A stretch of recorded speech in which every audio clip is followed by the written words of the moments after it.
नमस्कार दोस्तों, जय माता दी। स्वागत है आप सभी का हमारे YouTube चैनल में। दोस्तों, आप सभी को बता दें कि अब आपकी जिंदगी में बहुत ही बड़ी खुशखबरी आने वाली है। जी हां दोस्तों, ये एक दिव्य शक्ति आपके साथ ऐसे कदम कदम मिलाकर चलने वाली है। जी हां दोस्तों, आप सभी को बताने की कलयुग में पहली बार बड़ी और शुभ घटना होगी। यह घटना देखकर आप खुशी से उछल पड़ोगे। जी हां दोस्तों, अब आपकी जिंदगी स्वर्ग से भी सुंदर होने वाली है। सूर्य से भी तेज चमकेगी आपकी किस्मत। जी हां दोस्तों, लेकिन दोस्तों, आप सभी को बहुत ही सावधानी पूर्वक चलना होगा, क्योंकि खुशी के साथ साथ कुछ गम भी आते हैं जो आपके दुश्मन आपकी जिंदगी में लाने वाले हैं। दोस्तों, आप बहुत ही भाग्यशाली इंसान हैं जो आपके साथ ये शक्ति आपकी रक्षा कर रही है। दोस्तों, हर इंसान एक जैसा नहीं होता। आप एक बहुत ही अच्छे इंसान हैं जो भगवान आप पर अपनी कृपा बनाए रखे हैं। दोस्तों, अभी आपके जीवन में आपको तकलीफ हो रही है। आपको बहुत ही परेशानियों का सामना करना पड़ रहा है, बहुत ही परीक्षाएं देनी पड़ रही हैं। तो दोस्तों, हम आप सभी को बता दें कि आपको घबराना नहीं है। निसंकोच होकर आप अपने मां से कार्य करें।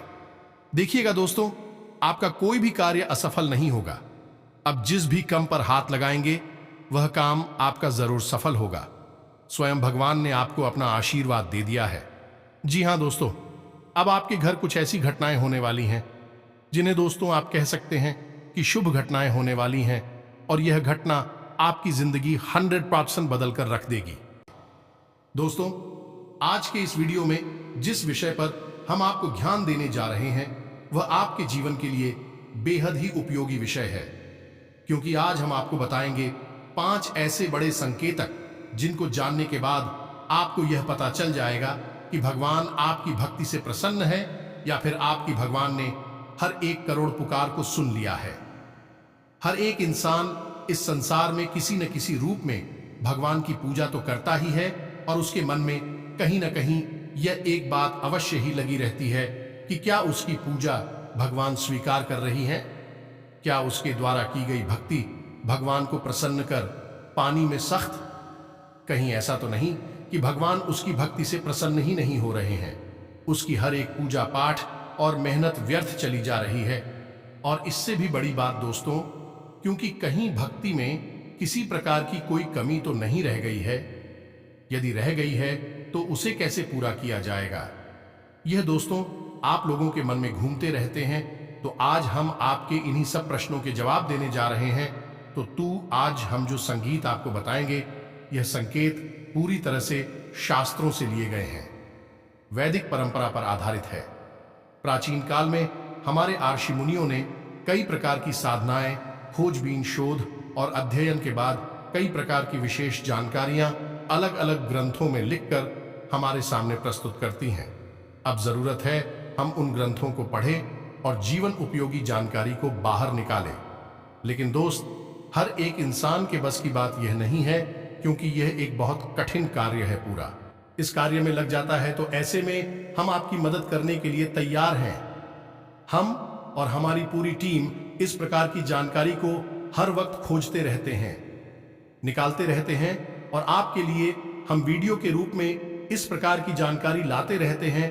तो अब ऐसे में आप इन संकेतों को अच्छी तरह से देखें, समझें, और उसके बाद हमें कमेंट करके बताएं कि आपको इनमें से कौन से संकेत अब तक प्राप्त हो चुके हैं। हम आपको बता दें कि इन 5 में से यदि 3 संकेत भी आपको प्राप्त हो चुके हैं तो आप प्रसन्न हो जाइए, और यदि आपको 1 या 2 संगीत ही प्राप्त हो रहे हैं तो अभी आप हो, लंबा सफर तय करना है। कुछ विधियां हम आपको बताएंगे, कुछ विशेष तरीके बताएं कि जिनसे आप जल्द से जल्द भगवान को प्रसन्न कर पाएंगे। और इन सबसे ज्यादा महत्वपूर्ण दोस्तों, कि यदि 5 संगीत आप मिल चुके हैं तो अब आपको प्राप्त होने वाली है कुछ विशेष दिव्य शक्तियां। कौन सी है? बुद्धू शक्तियां, जो भगवान आपको अपनी भक्ति के उपहार स्वरूप देने वाले, या फिर आपको वह मिल भी चुकी होंगी लेकिन आप उनके बारे में अभी तक कोई एहसास नहीं है। उन दिव्य शक्तियों के बारे में भी हम आपको सारी बातें बताएंगे, तो वीडियो भी हद ही रोचक है। 2, और आपको यह वीडियो पूरी तरह से देखना है। यदि आपने इस वीडियो को मिस कर दिया दोस्तों, तो हम इस बात की गारंटी देते हैं कि आप एक बेहद ही बहुमूल्य ज्ञान से वंचित हो जाएंगे, तो ऐसी गलती बिल्कुल भी ना करें। दोस्तों, हमने बड़ी ही मेहनत के बाद इस वीडियो का संकलन आपके लिए तैयार किया है। हम आपके लिए थाली परोस कर ले आए हैं। अब जरूरत है आपको भोजन ग्रहण करने की, यानी कि ज्ञान रूपी भोजन को अपने मन मस्तिष्क में ग्रहण कर लेने की। जी हाँ दोस्तों, यदि आप भोजन को ग्रहण कर लेंगे तो हम मान लेंगे कि हमारी मेहनत सफल हो चुकी है, हमारा प्रयास सफल हो चुका है। इसी के साथ साथ दोस्तों, हम यह भी मान लेंगे कि माई के लिए हमारी भक्ति भी सफल हो चुकी है, क्योंकि अगर हम किसी भी इंसान के जीवन में लेस मात्र भी परिवर्तन लाने में सक्षम होती है, तभी तो हमारी भक्ति सफल मानी जाएगी। कभी भी भक्ति स्वयं के लिए नहीं होती, कभी भी ईश्वर की कृपा स्वयं के लिए नहीं होती, जनहित के लिए होती है। तो यदि हम आपके जीवन में कोई परिवर्तन ही ना ला पाए, आपके जीवन में कोई बड़ा बदलाव ही ना ला पाए, तो हमारी भक्ति निष्फल हो जाएगी, किसी कार्य की नहीं रहेगी। दोस्तों, यकीन मानिए, हम अपने हृदय की गहराइयों से आपसे कहते हैं कि जो भी कार्य, जो भी जानकारी हम आपको दे रहे हैं, डिस्टर्ब उचित माई की भक्ति के द्वारा प्राप्त अनुभूतियों के आधार पर और उन्हीं की और आशीर्वाद के आधार पर हम आपको बताते हैं। बिना माई की अति के इस दास की तो इतनी भी हैसियत नहीं कि वह 2 शब्द बोल सके। बिना शक्ति के तो शिव भी सबके समान होते हैं, और हम जैसे तुच्छ दास की तो हैसियत ही क्या है। तो आप बस हमारे भाव को ग्रहण करिए और हर एक बात को समझने की कोशिश करिए। तो चलिए आज के इस ज्ञानवर्धक वीडियो को शुरू करते हैं। लेकिन इससे पहले आपसे हमारा हृदय से निवेदन है कि कमेंट में पूरे भक्ति भाव के साथ हैं, जय मां काली कृपा करो, अवश्य लिखना। 1 बार नहीं, 3 बार लिखना है। वीडियो शुरू करने से पहले हम आप सभी से एक महत्वपूर्ण बात करना चाहते हैं कि हम आप सभी के लिए अच्छे से जानकारी के लिए दिन रात मेहनत करते हैं। बहुत छानबीन करने की बात, आप सभी के लिए हम बहुत अच्छे जानकारियां लेकर आते हैं, जो कि आप सभी के जीवन के लिए बहुत ही जरूरी होता है। और दोस्तों, इन सभी के लिए हम आपसे कुछ नहीं चाहते हैं, बस हम इतना चाहते कि आप हमारे चैनल को सब्सक्राइब कर लें और हमारे चैनल से जुड़ जाएं, जिनमें आपको 1 रुपया भी नहीं लगेगा। बस इतना हमारा आप सभी से हाथ जोड़कर प्रार्थना है, निवेदन है। तो हमारा भावना को जरूर समझिएगा और हमारे चैनल को सब्सक्राइब कीजिएगा। इससे आप हमारा मनोबल भी बढ़ाएंगे और माई की सेवा करने का एक और मौका हमें देंगे, क्योंकि हम फिर इससे अधिक लोगों तक पहुंचने लगेंगे। तो हमारे परिवार से जुड़ जाइए, जल्दी से चैनल को सब्सक्राइब करिए, फिर आगे बढ़ते हैं। दोस्तों, ये संसार अनेक प्रकार के लोगों से भरा पड़ा है, लेकिन यह पर हर एक इंसान है एक माध्यम से, एक दूसरे से बिल्कुल ही जुड़ा हुआ है। यूं कहें कि एक दूसरे के समान है और वह माध्यम है। भगवान शायद ही ऐसा कोई इंसान इस संसार में होगा जो किसी न किसी रूप में, किसी न किसी प्रकार से भगवान की भक्ति ना करता हो। अब यहां पर लोगों की भावना से ही अलग अलग होते हैं। कुछ बड़ी ही गहराई के साथ भगवान के साथ भक्तिमय संबंध बना लेते हैं, और कुछ थोड़ी शुरुआत कर रही हैं, धीमे धीमे भगवान से जुड़ते जा रहे हैं। और कुछ ऐसे हैं जो मन में कुछ न कुछ संशय रखते हैं, शक रखते हैं। ये तीनों ही प्रकार के भक्त भगवान को फ्री है। लेकिन दोस्तों, इनमें एक प्रकार के भक्त और भी होते हैं जो कि भगवान से लेन देन का सौदा करना चाहते हैं। हमेशा भगवान के मंदिर जाते हैं तो किसी न किसी लालच को लेकर चली जाती है। कोई न कोई अपनी मनोकामना पूरी करवाना चाहती है। भगवान को साधन समझते हैं और हमेशा इस प्रकार की मनोकामनाएं करती हैं कि आप हमारा यह कार्य करवा दीजिए तो हम 151 का प्रसाद चढ़ाएंगे, 501 का प्रसाद चढ़ाएंगे। उल्टी सीधी मांग भगवान के सामने करते खड़े दिखाई देते हैं, और फिर जब उनकी मनोकामनाएं पूरी नहीं होती हैं कि भगवान की सकारात्मक ऊर्जा इस प्रकार कार्य करती ही नहीं है। अन्यथा तू भगवान और एक व्यापारी में कोई अंतर ही नहीं बचेगा। भगवान तो भाव से जुड़ते हैं, भाव से ही चलते हैं। जब ऐसे में उनकी कोई मनोकामना पूरी नहीं हुई तो फिर भी भगवान को अनाप शनाप बातें कहने लगते हैं, अधर्मी हो जाते हैं। अपने धर्म को ही अनाप शनाप अनर्गल बातें कहकर बदनाम करते हैं।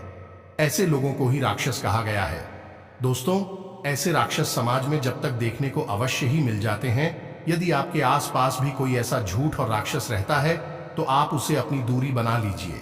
ऐसे लोगों की छाया से भी आपको दूर रहना है, क्योंकि इनके जीवन में क्या होगा कुछ पता नहीं, भगवान ही जाने। लेकिन इनकी छाया पड़ने से, इनकी संगत में रहने से आपका निश्चित ही विनाश हो जाएगा, क्योंकि आपकी चादर ओढ़ ली है, सफेद है, और उसे सबसे जल्दी महिला किया जा सकता है जो पहले से ही मिट्टी से, कीचड़ से ढके हुए हैं। उन्हें कोई क्या करेगा, लेकिन आप इतनी चादर वाली हैं, आप इनकी नजदीक जाएंगे, आपकी चादर में तुरंत दाग धब्बे लग जाएंगे, यानी कि आप मैली हो जाएंगे। तो आप इनसे तुरंत दूरी बना लीजिए। दोस्तों, यह सारी बातें हम आपको इसलिए बता रहे हैं क्योंकि भगवान और भक्त का रिश्ता बेहद ही पवित्र, आत्मीय और भावुक होता है। तो अब यहां पर एक प्रश्न आपके मन में अवश्य उठा होगा, दोस्तों की भगवान से अपनी मनोकामनाएं पूरी कैसे करवाएं, क्योंकि इंसान की कहीं ना कहीं इच्छा तो होती ही है, क्योंकि वह मंदिर जाकर भगवान की पूजा करके पूरी करवाना चाहता है। अब हम आपको बताएंगे कि सकारात्मक रूप से, भावनात्मक रूप से भगवान को प्रसन्न करने के बाद अपनी मनोकामना कैसे पूरी करवाई जाती है, इसका शास्त्रीय विधान क्या है। लेकिन इस विषय को उठाने से पहले हम आपको मूल विषय की ओर ले चलते हैं कि कौन से 5 बड़े संकेत हैं जो आपको बताएंगे कि आपकी भक्ति सफल है, भगवान ने आपकी प्रार्थना सुन ली है। जब आपको भगवान की कृपा प्राप्त हो जाएगी तो आपको फिर किसी से डरने की आवश्यकता नहीं है। यह दोस्तों ग्रह नक्षत्र टोना, टोटका, उपाय, काली क्रिया, वशीकरण, उच्चाटन, किसी भी प्रकार की विधि से आपको डरने की आवश्यकता नहीं है, बशर्ते कि शुद्ध भगवान की सकारात्मक ऊर्जा आपको प्राप्त हो चुकी हो। यह दोस्तों हनुमान जी को जब प्रभु श्री राम ने एक मुद्रिका दीदी दूर के अंदर इतना बड़ा किया कि वे पूरे समुद्र को ही पार कर गए। प्रभु मुद्रिका मेली मुख माही जलधि लांघी गए, अचरज नाही। तो फिर आपके लिए तो कोई समुद्र भी पार नहीं करना है, छोटी छोटी परेशानी के समाधान ही तो निकालने हैं। कौन सी बड़ी बात है? तो अब ध्यान से सुनिए जो हम आपको बताने जा रहे हैं। आप जिस भी भगवान के रूप की पूजा करते हो, चाहे आप हनुमान जी की पूजा करते हो, मां काली की करती, या फिर भोलेनाथ की, यह प्रभु श्री राम की किसी भी रूप की आप पूजा करती हो, पहला संकेत यह है कि अचानक किसी दिन ऐसा होगा कि आप भगवान का ध्यान करने बैठेंगे और आपकी आंखों से आंसू चलने लगेंगे। जी हां दोस्तों, है आपके रोंगटे से खड़े होने लगेंगे, आपकी आंखों से आंसुओं की धाराएं बहने लगेंगे। अनायास ही ऐसा होगा कि आपके अंदर एक अजीब सी सनसनी का भाव उत्पन्न होने लगेगा। आपको ऐसा लगेगा जैसे कि आसपास का माहौल अचानक से परिवर्तित होने लगा है। हालांकि दोस्तों ये कभी कभार ही होगा और अचानक से ही होगा, और कुछ समय तक चलने के बाद यह भाव समाप्त भी हो जाएगा। ये दोस्तों ये एक ऐसा भाव है जो आपके अंदर उत्पन्न नहीं तब होता है जब आपकी आत्मिक ऊर्जा उस परमात्मा से, यानी कि परम ब्रह्म से जुड़ जाती है, और जब उसे सच्चाई का एहसास होता है कि वह ऊर्जा का एक भाग है तो वह उत्तेजित हो जाता है। जी हां दोस्तों, इसी वजह से आप इस स्थूल शरीर में कुछ इसके संकेत दिखाई देते हैं। आपके रोंगटे खड़े होने लगेंगे, एक सनसनी का एहसास आपको होने लगेगा, आसपास की आवाज आपको सुनाई देनी बंद हो जाएंगी। हो सकता है कि आपके कानों में कुछ अजीब सी आवाजें गूंजने लगे और आपकी आंखों से आंसुओं की धारा बहने लगी। कि दोस्तों अब आप हमें कमेंट करके बताना कि आपको यह संकेत कभी महसूस हुआ है या नहीं। लेकिन दोस्तों बात यही है कि यह आपको महसूस तब होगा जब आप बहुत गहराई से भगवान से जुड़ जाएंगे। ठीक है दोस्तों, भक्ति की सीमाएं जब आप लग जाएंगे। अब सुनिए दूसरा संकेत है, यह भी बहुत ही गहरा और प्रबल संकेत है। ध्यान से सुनना दोस्तों। मान लीजिए कि आप पूजा करने बैठे और आप माला फेरते हैं, या फिर चालीसा पाठ करते हैं, या फिर कोई स्तुति या गायन करते हैं, और अचानक से आपकी आंखें हो जाती हैं। जी हां दोस्तों, और आंखें बंद होने के बाद आप सुध बुध भूल जाते हैं। माला है तो हाथ से छूट जाती है, किताब को ही ले रखी है तो वह भी हाथ से छूट जाती है, और आप कुछ ही सेकंड के लिए, मिनट के लिए एक ऐसी अजीब स्थिति में पहुंच जाते हैं कि आपको कोई एहसास ही नहीं होता। फिर अचानक से आप एक झटके से पूछ कर खड़े होते हैं और देखते हैं कि आपके हाथ से तो माला छूट चुकी है, किताब ही गिर गई है, और आप जो जॉब कर रही थी वह भी आप भूल चुके हैं कि आपने कितना जाप कर लिया, किया भी है कि नहीं किया। कहीं आप तो नहीं गए, यानी कि एक अजीब सी स्थिति में आपने डुबकी लगाई और फिर अचानक से आप बाहर आ गए। अब यह क्या है दोस्तों, इसे आप समझिए। हमारा आध्यात्मिक, हमारे वेद क्या कहते हैं इस विषय में। जी हां दोस्तों, तो ध्यान से सुनिए। वैदिक परंपरा में इसी तरह कहा जाता है, निंद्रा और तंद्रा लगभग समान ही होती है, लेकिन निंद्रा में इंसान अपने शरीर की शुद्धिकरण के लिए जाता है और निश्चित समय के लिए लेकिन तंत्र एक समाधि की अवस्था जैसी होती है जिसमें कि इंसान उस परम ऊर्जा में डूब जाता है। दोस्तों, एक बात याद रखिए कि हमारे वेदों में, हमारे पुराणों में हर जगह स्पष्ट तौर पर यह लिखा है कि यह संसार है, एक माया मात्र है। इस संसार का असल स्वरूप वह नहीं है जो हमें दिखाई देता है, जो हमें प्रतीत होता है। यह सब तो हमारी इंद्रियों के द्वारा प्राप्त की गई जानकारी है, जो हमें तरह तरह की सूचनाएं उपलब्ध कराती हैं और माया की रंग बिरंगे खेल हमें दिखाती हैं। लेकिन यह संसार असल में एक परम ऊर्जा में लबालब डूबा हुआ है, पूरी तरह से सराबोर है, और वह परम ऊर्जा है। ईश्वर की यानी ब्रह्म की हो जाए तो आप कुछ समय के लिए उस पर हम ऊर्जा में डूब जाएंगे और इस माया से मुक्त हो जाएंगे, और वही स्थिति होती है तंद्रा की स्थिति। आप हमें बताना कमेंट करके दोस्तों कि क्या आप कभी पूजा पाठ करते समय, भक्ति में लीन होते समय तंद्रा का एहसास हुआ है। अब एक अजीब बात दोस्तों, हम आपको बताएं कि कई महान संतों ने, साधकों ने तंद्रा की इस भाव को इतनी गहराई तक ग्रहण कर लिया कि भी कई घंटों तक और कई दिनों तक इसी भाव में डूबे रहे। जैसे कि परमहंस रामकृष्ण जी इस भाव में 8 दिनों तक बैठे रहे, भगवान खुद भी इसी भाव में 8 दिनों तक बैठे रहे, और स्वामी विवेकानंद भी पूरे 24 घंटे के लिए इसी तरह के भाव में डूबे रहे। और जब ये लोग इस भाव से उठकर बाहर आए, इस संसार में, माया रूपी संसार में वापस आए, तो इन्हें पता ही नहीं चला कि इन्होंने इतना लंबा समय इस तरह के भाव में बिताया था। लेकिन उस समय इन्हें ईश्वर से आकर्षण और परम जुड़ाव का एहसास पता चल गया। आपके साथ ये हुआ है कि नहीं, हमें बताना भले ही कुछ मिनट 10 सेकंड के लिए ही क्यों ना हुआ है, लेकिन ये तो परम एहसास है दोस्तों। आप जरा सा भी हो गया है तो कल पड़ेगा, और आप उस परम ऊर्जा में विलीन होने के लिए तैयार हैं, यह मानकर चलिए। तो आप हमें बताना आपके साथ हुआ है, कब हुआ है, कितनी बार हुआ है, सब कुछ बताना दोस्तों, हमें बड़ी उत्सुकता रहेगी। अब बात करती हैं तीसरे संगीत की दोस्तों। इस संगीत का नाम है स्थित प्रज्ञ दोस्तों। मैं अब इसे आप समझिए गहराई से। जब आप भगवान से जुड़ चुके हैं, आपकी आस्था बहुत गहरी है, मन में बहुत गहरी भाव और विश्वास है ईश्वर के लिए। तो अब आपकी मनोदशा दोस्तों, अब आपके जीवन में क्या चल रहा है कि स्थान है, उठापटक है, जीवन में भाग दौड़ है, कुछ बन गया, कुछ बिगड़ गया, सब आपके आसपास होता रहेगा, लेकिन आपके ऊपर इसका ज्यादा प्रभाव नहीं होगा। यह दोस्त, यानी कहने का मतलब यह है कि परेशानियों से आप विचलित नहीं होंगे, आपको क्रोध नहीं आएगा, और आएगा भी तो आप बड़ी जल्दी संभाल लेंगे। और सबसे बड़ी बात दोस्तों, आपके अंदर ही खड़ी डरता का भाव उत्पन्न हो जाएगा। आपके चेहरे पर एक मुस्कुराहट रहने लगे कि आप निर्भीक हो जाएंगे। फिर आपको ऐसा लगने लगेगा कि चलो देखते हैं, जो भी होगा देखा जाएगा। यानी कि ऐसा भाव उत्पन्न होगा जो कि आपको लीडर बना देगा। और यह भाव इसीलिए उत्पन्न होगा क्योंकि आपकी अंतरात्मा यह बात समझ चुकी है कि जो भी सुख और दुख आपको मिलेगी, बल्कि इस संसार के लिए है, इस शरीर मात्र को मिलेंगे। आपकी आत्मा को कोई दुखी नहीं कर सकता, कोई सुखी नहीं कर सकता। वह तो परम है, और उस पर हम पूजा के लिए ही बनी है, उसी से निकली है, उसी में लिप्त हो जाएगी, उसी में समाहित हो जाएगी। यह भाव आपके अंदर उत्पन्न हो जाएगा। अब आपको स्पष्ट तौर पर भले ही पता ना चले, लेकिन आपको यह संकेत मिलेंगे।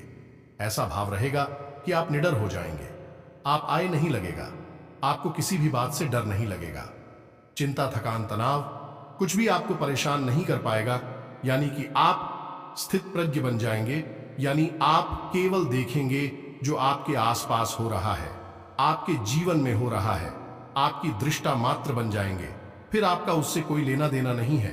हालांकि आप काम सब करेंगे, अपने जीवन को जिएंगे, हर एक घटना में आप पूरी तरह से शामिल रहेंगे, लेकिन उसका प्रभाव आपके ऊपर नहीं रहेगा।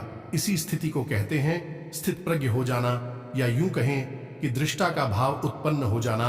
अब बात करती है चौथी संगीत कि इस चौधरी संकेत में आपको कई बार एहसास भी कराया है, लेकिन आपको पता नहीं चल पाया है।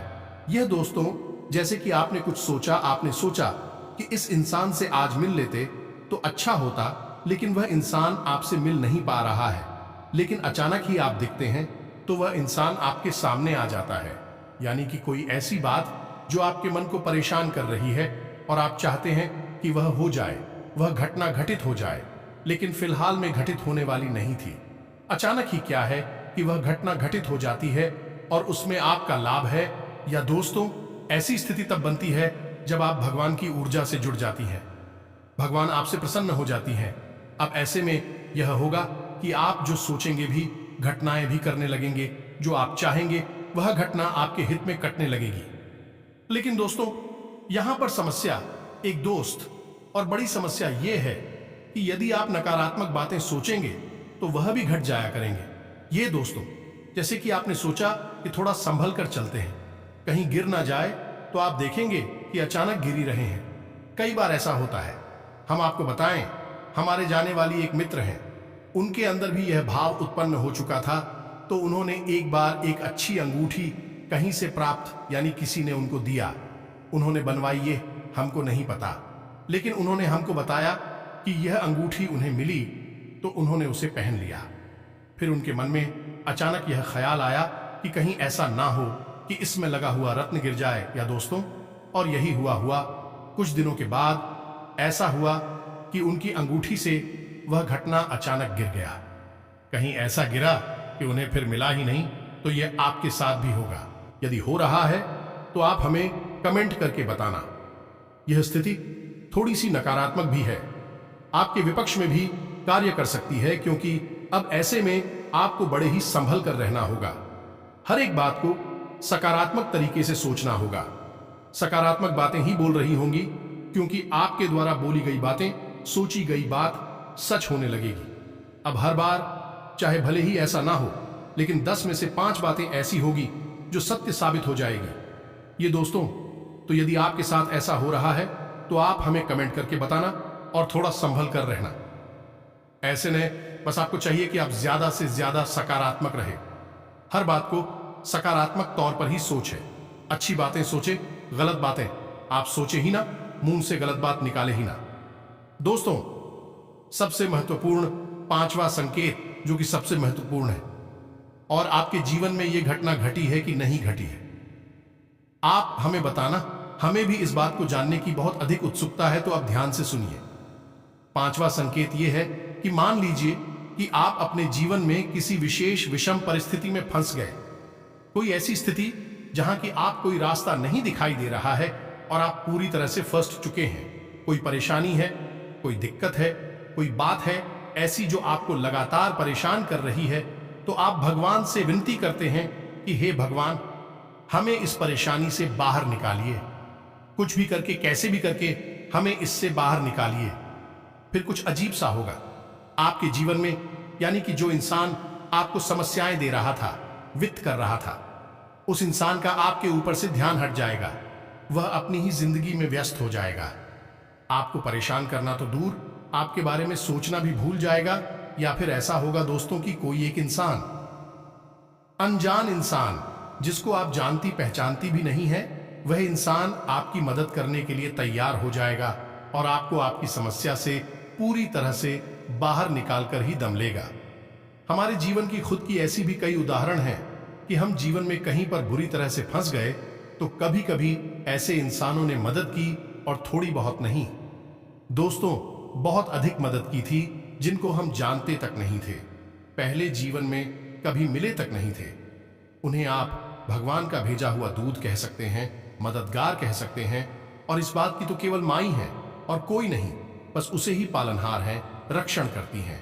इसी के साथ साथ दोस्तों कभी कभी तो और भी आश्चर्यजनक घटना घटेगी कि आपके शत्रु आपकी मददगार बन जाएंगे। जी हाँ दोस्तों, अनजाने में ही सही, लेकिन भी आपकी मदद करेंगे। आपको भरोसा ही नहीं होगा कि यह इंसान ऐसा क्यों कर रहा है, लेकिन वह आपकी मदद करेगा, आपको मुसीबत से बाहर निकालेगा। सब कुछ भगवान के द्वारा संचालित है इस संसार में, उस पर हम जस्सी ही पूरा ब्रह्मांड चल रहा है, तो किसी की बुद्धि का फेर कर देना कौन सी बड़ी बातें, एक छुटकी बजाते ही नहीं जैसी, और भगवान के लिए तो छूट की भी ना बजाए तब भी यह संभव है। दोस्तों को तो ये तो थी 5 संकेत जो हमने आपको बताएं। अब कुछ छोटे छोटे संकेतों और भी मिलेंगे। दोस्तों, जैसे अचानक ही दिन में किसी भी समय आप सुर मंदिर की घंटियां सुनाई दे सकती हैं, कोई भजन, भगवान का नाम आपको सुमिरन करता हुआ सुनाई दे सकता है, या फिर आपके दिन में अचानक किसी भी वक्त रोंगटे से खड़ी होने लगेंगे, या दोस्तों अचानक ही आप प्रभु के नाम का स्मरण करने लगेगी, कोई भजन गाने लगी, अचानक ही आप एक धुनी सी रमानी लगेंगे। किसी भी वक्त दोस्तों आपने दिन देखेंगे ना रात देखेंगे, कभी भी आपके अंदर रोज आग जाएगी। जी हाँ दोस्तों, इसी के साथ साथ आपकी आंख हमेशा सूर्योदय लगेगी। कभी कभार ऐसा हो शायद कि आपकी आंख ना खुले, लेकिन अक्सर ऐसा होगा। भगवान का ध्यान करते हैं, नाम ध्यान करने के बाद आप भगवान में लीन होना चाहेंगे। भगवान की तरफ एक आप अजीब सा आकर्षण महसूस करेंगे, खिंचाव सा महसूस करेंगे, आपके पैर अपने आप ही उस रास्ते पर चल देंगे जहां भगवान का घर है, यानी कि मंदिर है, और आप अचानक ही भगवान के मंदिर में खड़े दिखाई देंगे, दर्शन करते दिखाई देंगे। फिर भी आप अनायास अचानक ही भगवान के मंदिर पहुंच जाएंगे, तो यह भी छोटे छोटे से संकेत हैं। इनसे भी भगवान आपकी बात सुन रहे हैं, आपकी भक्ति से प्रसन्न हैं, यह जाहिर होने लगता है। अब आप हमें बताना कि आपको कौन कौन से सन के दिन में मिले हैं। तो अब बात करती हैं दोस्तों है कि भगवान को प्रसन्न कैसे किया जाता है। जी हाँ दोस्तों, यदि आपको कम संकेत मिल रहे हैं, ये कोई संगीत मिला ही नहीं है, तो ऐसा नहीं है कि भगवान आपसे रुष्ट हैं, बस आपसे उनकी ऊर्जा जुड़ नहीं पाई। दोस्तों, तो आपको क्या करना है? दोस्तों, कभी भी भगवान के मंदिर में जाकर ये बात बोलिए, आप हमारा ये काम करवा दीजिए, हमारी नौकरी लगवा देंगे, तो हम आपको RSR 5 जर्न का 1000 रुपए का, या फिर ये करवाएंगे, वह करवाएंगे, घंटा करवाएंगे, छत्र चलाएंगे।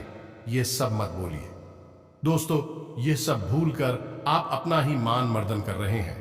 आप बस सीधे मंदिर चाहिए, कुछ लेना है तो लो, नहीं लेना है तो मत लो, बस भाव के साथ चाहिए, और भगवान के सामने बैठ जाइए और भगवान से निवेदन करिए, भगवान से जुड़ जाइए, भगवान को अपने घर का सदस्य बनिए, चाहे पिता समझिए, चाहे भाई समझिए, चाहे मित्र समझिए, कोई एक संबंध भगवान के साथ जोड़ लीजिए, और बिल्कुल ऐसे जैसे आप अपनी सबसे प्रिय, जो आपका शुभचिंतक है, उसे अपने जीवन का दर्द सुनाते हैं, वैसे ही भगवान को अपने जीवन का दर्द सुनाइए, और आप देखिए कि भगवान आपकी कैसे जुड़ती हैं। दोस्तों, याद है ना आपको सुदामा का चरित्र? सुदामा ने कौन सा प्रसाद चढ़ाया था भगवान को? सुदामा ने कौन सी अगरबत्ती लगाई थी? कौन सा हवन किया था? कुछ भी नहीं दोस्तों। रामा का भाव कृष्ण से जुड़ा हुआ था, और कृष्ण सुदामा के लिए दौड़े चले आएंगे, पैर भाग के चले आए राजमहल में, और सुदामा के लिए दरवाजे तक आए, और अपने शुरू से सुदामा की चरण कमल को धोया। दोस्तों, आप समझ गए, भगवान भाव के भूखे हैं, हम उन्हें कुछ दे ही नहीं सकते हैं, हमारी हैसियत ही नहीं, औकात ही नहीं कि हम उन्हें कुछ दे सकें। हम केवल उन्हें एक चीज दे सकती हैं, वह है हमारा शुद्ध भाव। या दोस्तों, अब आप प्रसाद लेकर जाते हैं तो वह तो एक परंपरा है, आप अपने भाव को मजबूत करने के लिए प्रसाद ले जाइए, धूप चलाइए, दीप चलाइए, जो मन है वह करें, लेकिन पूजा बिल्कुल एक मुर्दा शरीर के समान होती है। आपको भाव जगाना पड़ेगा। जब भी आप तकलीफ में हो, भगवान को कहिए, भगवान अब आप ही देख लेना, कोई कार्य कठिन आ जाता है, भगवान अब आप ही देख लेना, हम तो बस लगे हैं, काम कर रहे हैं। जब भी कोई अच्छा समय आए, खुशी मिले, भगवान आपका बहुत बहुत धन्यवाद जो आपने हमें इस काबिल समझा। तो हर बात के लिए भगवान से जुड़ी, हर बात के लिए भगवान को अपने जीवन में लाइए, उन्हें याद करिए। आप देखेंगे कि आपका जीवन भगवान स्वयं संचालित करेंगे। कर्मण्येवाधिकारस्ते मां फलेषु कदाचन। आप अपने जीवन को ऐसे जियो जैसे कि आप भक्ति कर रहे हैं। भगवान से जुड़ जाइए। कोई भी कार्य भगवान को बिना याद किए ना तो शुरू करो और ना ही खत्म करो। दोस्तों, फिर देखो कि भगवान इस प्रकार का हल देती है, और वह आपका कार्य स्वयं पूजा बन जाएगा, क्योंकि कर्म ही पूजा है। आप जो भी कार्य करेंगे दिन भर जो भी कार्य करेंगे हर कार्य भगवान की पूजा बन जाएगा। फिर फल देना भगवान के हाथ में है और निश्चित ही भगवान आपको सर्वोत्तम फल ही देंगे, क्योंकि भगवान अपने प्रिय भक्तों को कभी निराश थोड़े ही करते हैं। तो उम्मीद है कि जो हमने आपको बताया है वह सारी बातें आपको समझ में आ गई होंगी और आप इन बातों के माध्यम से कुछ न कुछ नया आया जरूर सीखे होंगे। यदि आप यह जानकारी अच्छी लगी तो वीडियो को लाइक अवश्य कर देना दोस्तों, हमारा हौसला बढ़ेगा। इसी के साथ साथ आज की इस वीडियो को विराम देते हैं। कमेंट में पूरे भक्तिभाव के साथ जय मां काली कृपा करो अवश्य लिख देना। माई आपके लिए दौड़ी चली आऊंगी, यकीन मानिए दोस्तों, हमारा खुद का स्वयं का अनुभव है। यह दोस्त और रंक को राजा बना देती है। माई रातों रात, माई के लिए कुछ भी असंभव नहीं है, तो बस कमेंट बॉक्स को भर डालिए, जय मां काली लिख दीजिए। इसी के साथ साथ यदि आपका कोई प्रश्न है तो आप कमेंट करके पूछना, हम आपके प्रश्नों के जवाब देने की पूरी कोशिश करेंगे। मिलते हैं अगले ज्ञानवर्धक वीडियो में, तब तक के लिए धन्यवाद। जय माता दी।